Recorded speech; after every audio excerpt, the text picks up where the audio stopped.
என் கண்ணீரை துடைச்சத பார்த்தா அம்மானு சொல்லணும். என் விண்ணப்பத்தை கேட்பத பார்த்தா அப்பான்னு சொல்லணும். என்ன ஆற்றுவதும் தேற்றுவதும் பார்த்தா அம்மான்னு சொல்லணும்.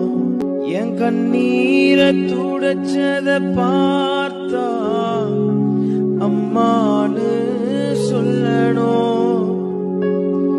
என் விண்ணப்பத்தை கேட்பத பார்த்தா அப்பான்னு சொல்லணும்.